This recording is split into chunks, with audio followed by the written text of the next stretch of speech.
Go, Knights, go! Go, Knights, go! Go, Knights, go! Go, Knights, go! Go, Knights, go! Go, Knights, go! Hello out there, hockey fans, and welcome to another edition, the final edition of Knights This Week with your host and super fan, Jason Banks, coming at you for yet another edition, for yet another Knights This Week coming at you this week. And as I said, it's a little bit of sad news. It is the last Knights this week that we are going to bring you for this season. I fully intend to bring this back in the fall. As we come into a new season in the fall, I'll do Knights This Week every week for you and talk about what happens with the Knights next year. But this is the last one for this year. So what I want to do is, first of all, I'm going to try for a miracle here. I am going to try to keep this really short. And I'm really going to try to do that this time. I know I say that before. And what can I say? I just get on yabbing about the Knights. Gotta stop. Shut your mouth, Banks. Okay? So, but seriously, I'm going to try to make this shorter and get to what I want to share with you. Now, I mentioned last week about trying to maybe share a couple of videos with you with some some great moments from Knights history in them. I'm not going to do that, I don't think, in this video because it's going to make it too long. But what I'm going to do is when I start coming to you next year, I'll probably start coming to you in about September when the Knights start up their exhibition camp and stuff like that. So when I come to you on that front, hopefully the first couple of weeks of Knights This Week are just going to be great moments in Knights history from my viewpoint. So that's what we're going to try to do at the beginning of next season. Okay, so Knights This Week. What we want to do on Knights This week is recap the season that was. So that's what we're going to do today. I kind of gave you a bit of told you how the season ended last week, gave you some fan comments about what the people thought about the season. This is going to be a special video at the end, 10-minute audio video with the Knights season kind of in recap, and I'm going to share with you my feelings on it, okay? So, you ready for this? The final Knights This Week. So, let's discuss this, shall we?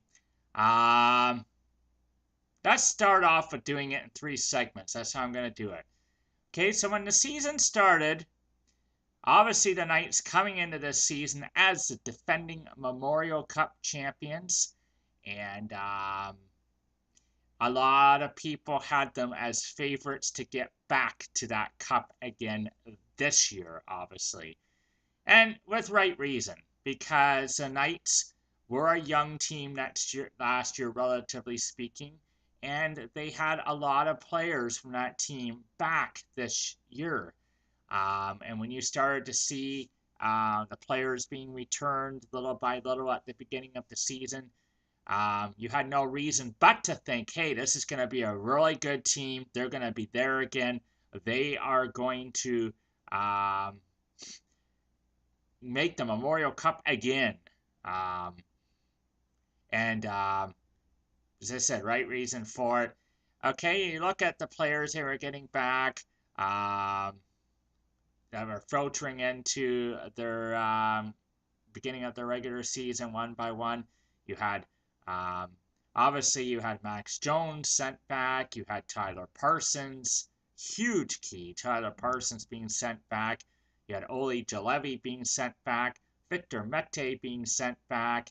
You had Brandon Crawley, who got a look in the Pittsburgh Penguins rookie camp. He got sent back. And then you had, well, that's just quite a few. But, that is a lot of them that were sent back. Nicholas Mattinen sent back from the Leafs. So you think to yourself, they got most of their players back from last year. So they definitely looked like a really good team this year, and with those players back, how can you not place them as the favorites? Now, the problem is maybe one little thing kind of happened after one little thing, okay? So this is the beginning of the season, getting all these players back. However, let's take a look at three valuable players from last year's team, all that got well over 100 points. And those players being, let me bring it up. Christian Dvorak, who was actually the leading night goal scorer last year. He had 52 goals and 69 assists for 121 points. So he was actually second overall in scoring last year in the OHL. And then third overall, right behind him, was last year's playoff and Memorial Cup MVP, Mitchell Marner. He had 39 goals and 77 assists for 116 points. And then right at fifth was Mr. Matthew Tkachuk. Everybody loves Matthew Tkachuk. I loved him. He played with that edge, but played it such to a precision. He was a pest, but played it well. And he racked up points, 30 goals and 77 assists for 107 points. So those three guys right there formed that whole top line that was sensational last year. And then you had the graduating overagers, most prominently, first, the biggest one of them, Aaron Berisha.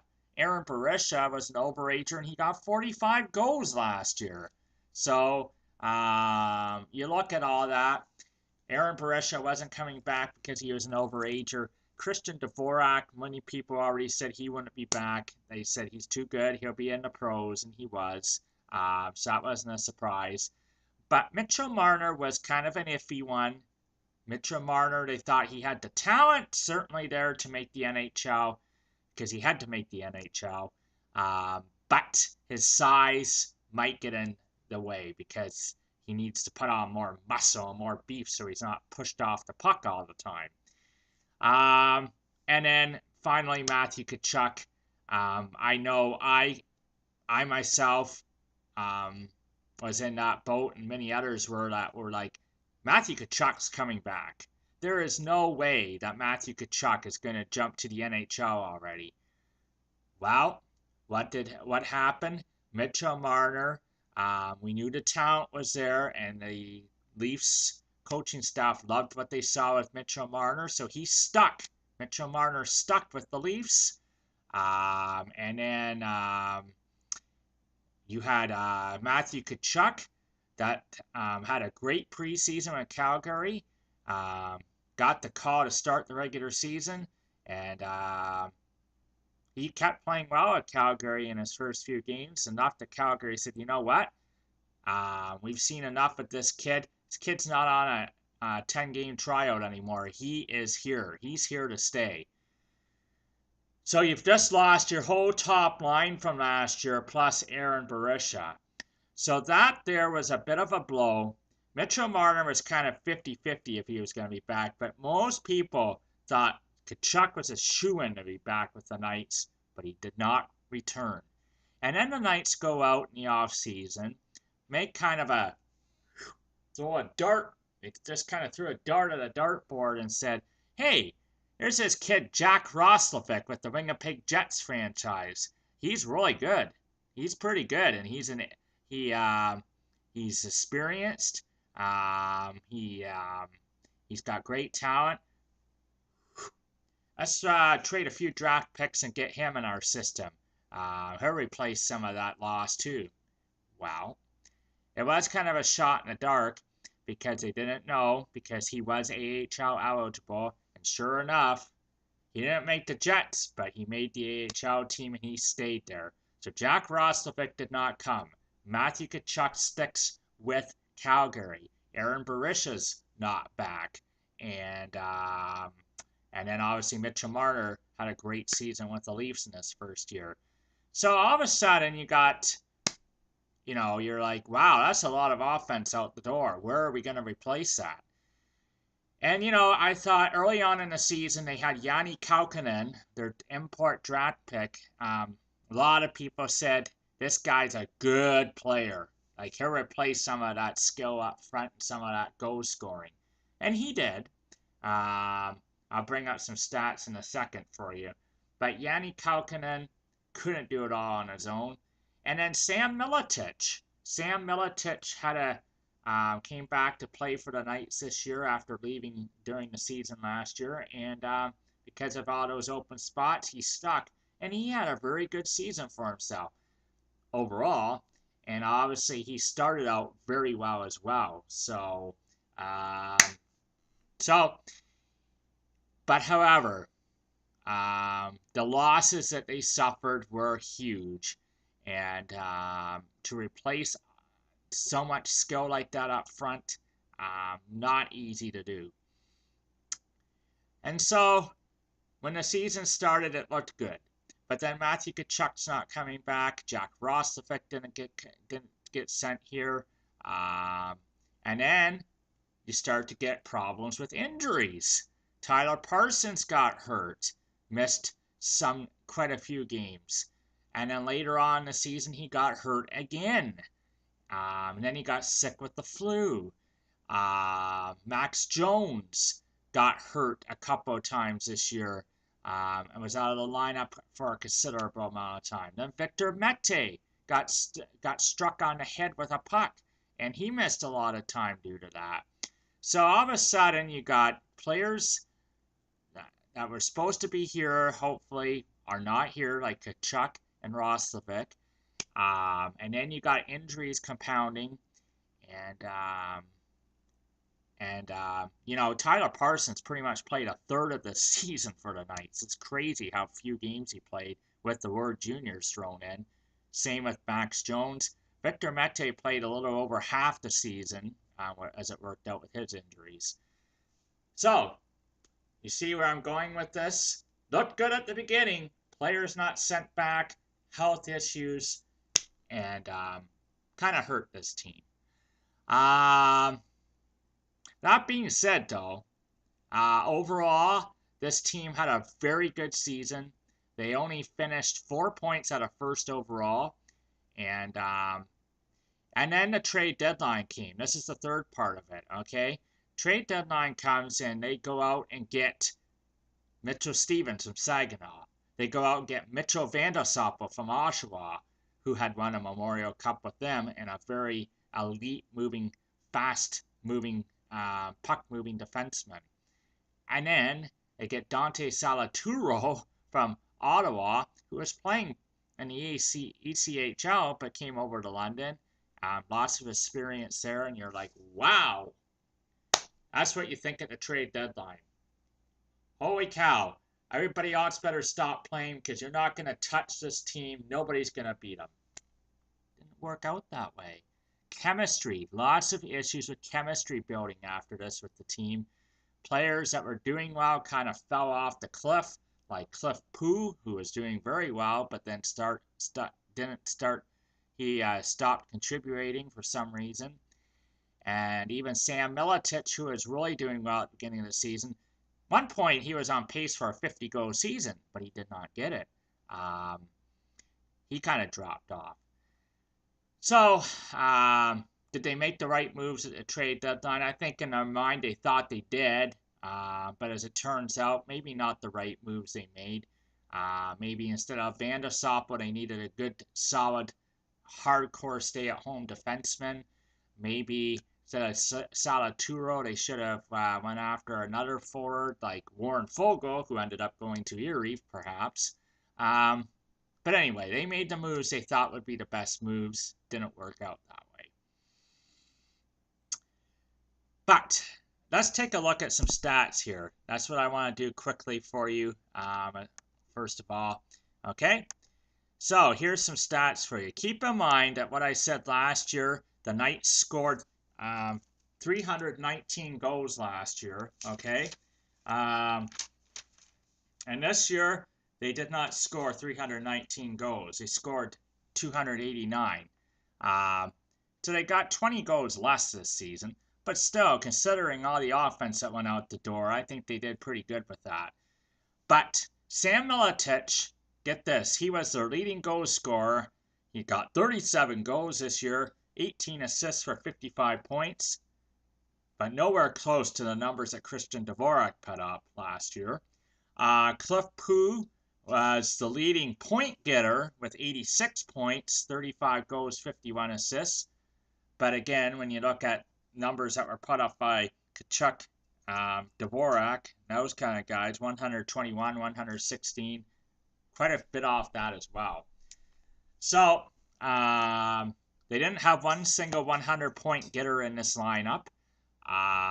Jani Kaukonen ended up with 62 points in his rookie season, 26 goals, 36 assists. But you can see what I'm saying. The numbers dropped off.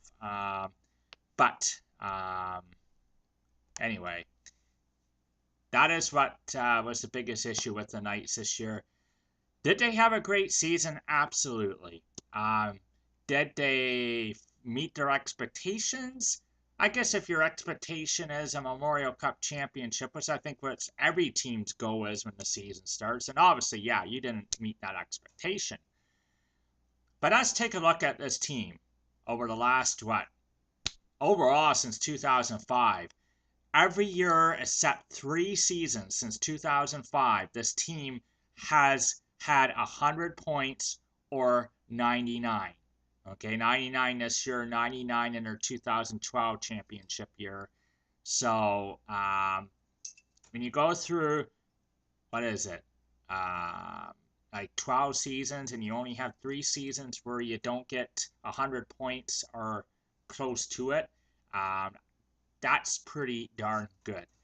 And overall in the last, overall in the last 6 years, they have made the Memorial Cup 4 times. 3 years in a row they made it the one time. They won the Memorial Cup last year. They won back-to-back. They won 3 OHL championships in that span. So pretty darn good, I'd say. And I think for a lot of us Knight fans, beating Windsor in the first round was our championship. That was awesome because we knocked out the Memorial Cup hosts in the first round, and that was very, very satisfactory. So I would say this team played very well this year, and I would say this team probably went as far as it could go. Tyler Parsons was a machine out there, and without him, they don't get as far as they even got, I don't think. So, here's some awards. I want to give you some awards, my awards to the Knights, okay, for my recap. Hardest working Knight this year, I would say hardest working Knight would be overager Owen McDonald. That kid plays hard every game. He goes out there, gives it his all. He did nothing. That's all he did for 5 years here, was work hard and give everything he had to this team. So hardest working Knight, Owen McDonald this season.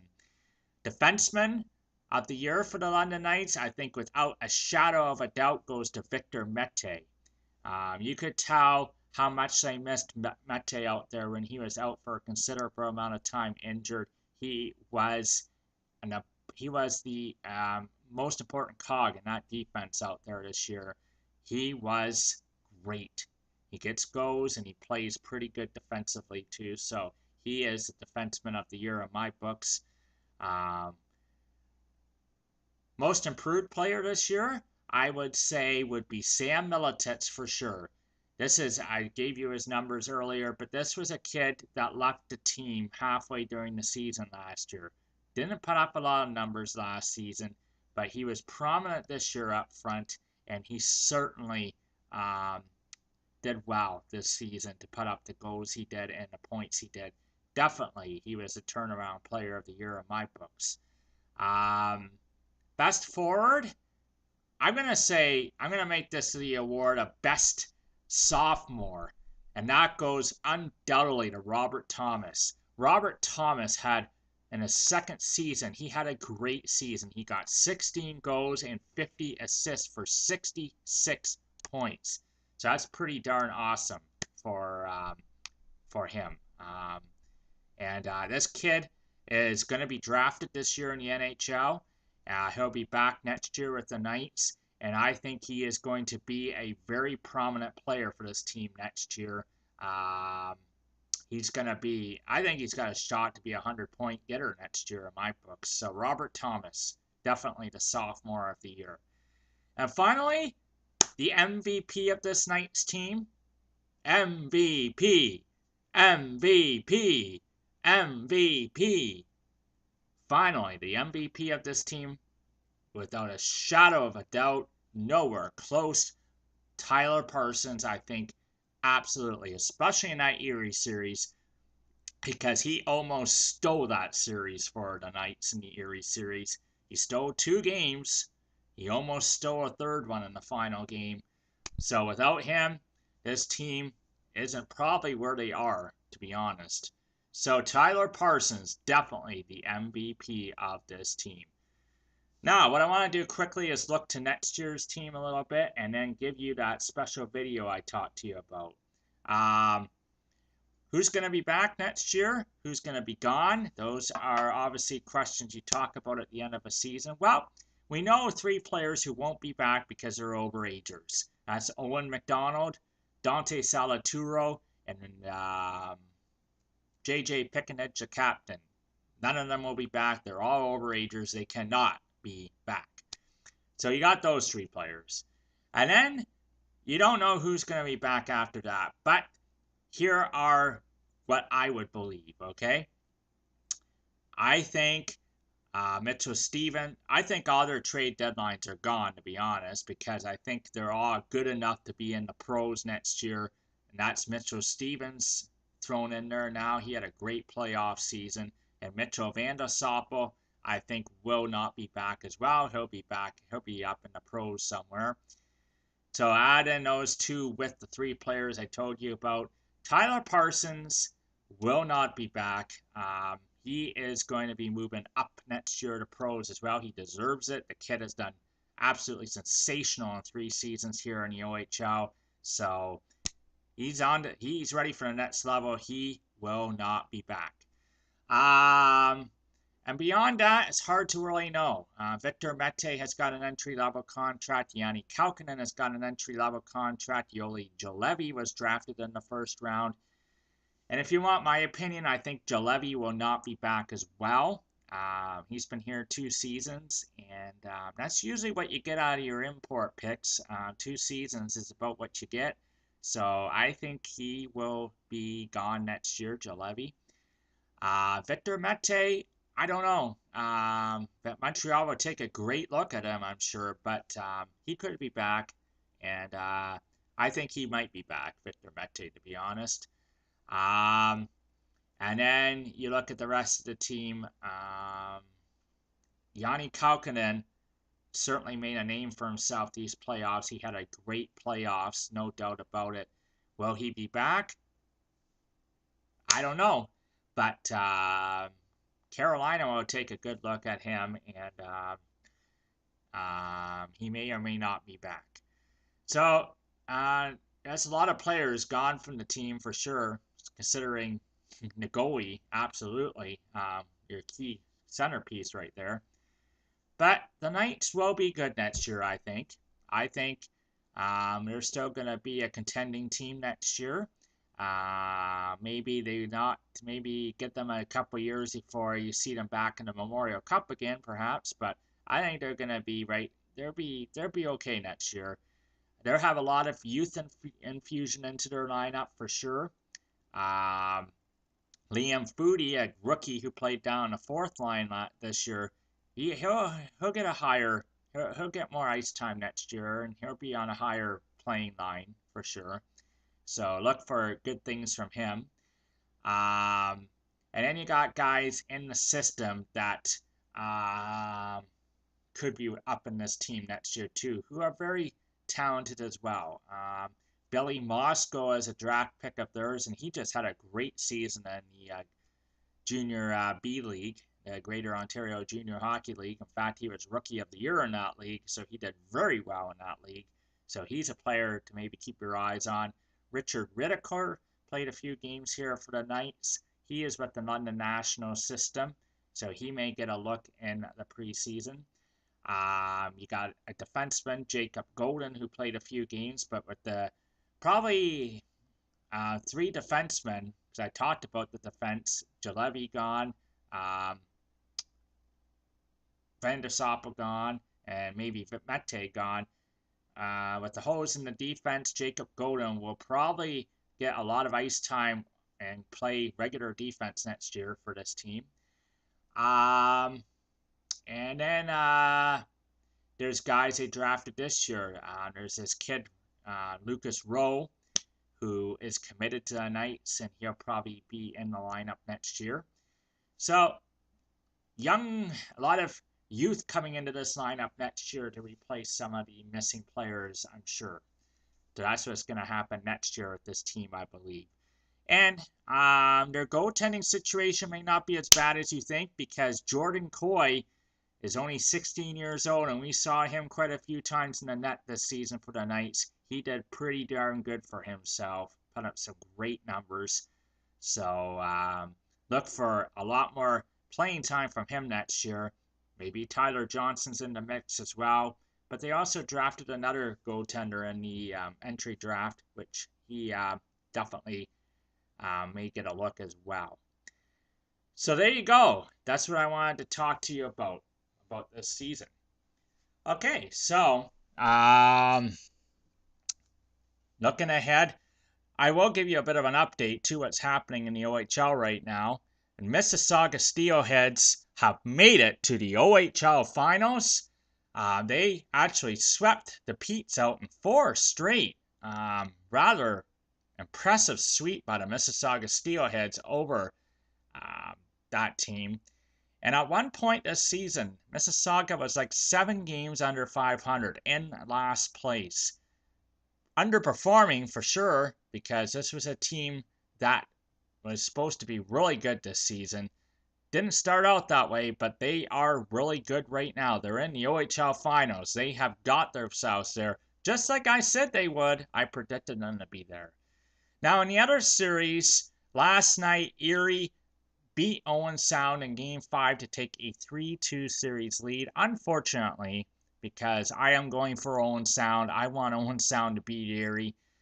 They still might. They still could win the next 2. But right now, Erie has the 3-2 series lead in that series. So that's where we're at with those. Okay, so what I want to do is play you this, okay, to end this show. So take a listen to this. This is courtesy of Mike Stubbs and the team at AM 980 who does the radio games for the Knights. This is their season recap of the London Knights. So take a listen to this, folks. Hope you enjoy it. And gives you a lot of great memories in this 10-minute clip.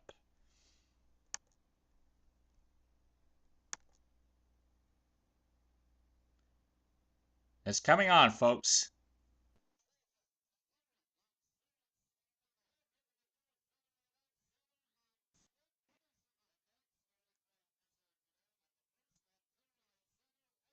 Welcome to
Hope you liked that. And here I am at getting long again, so this is going to be the end of the video.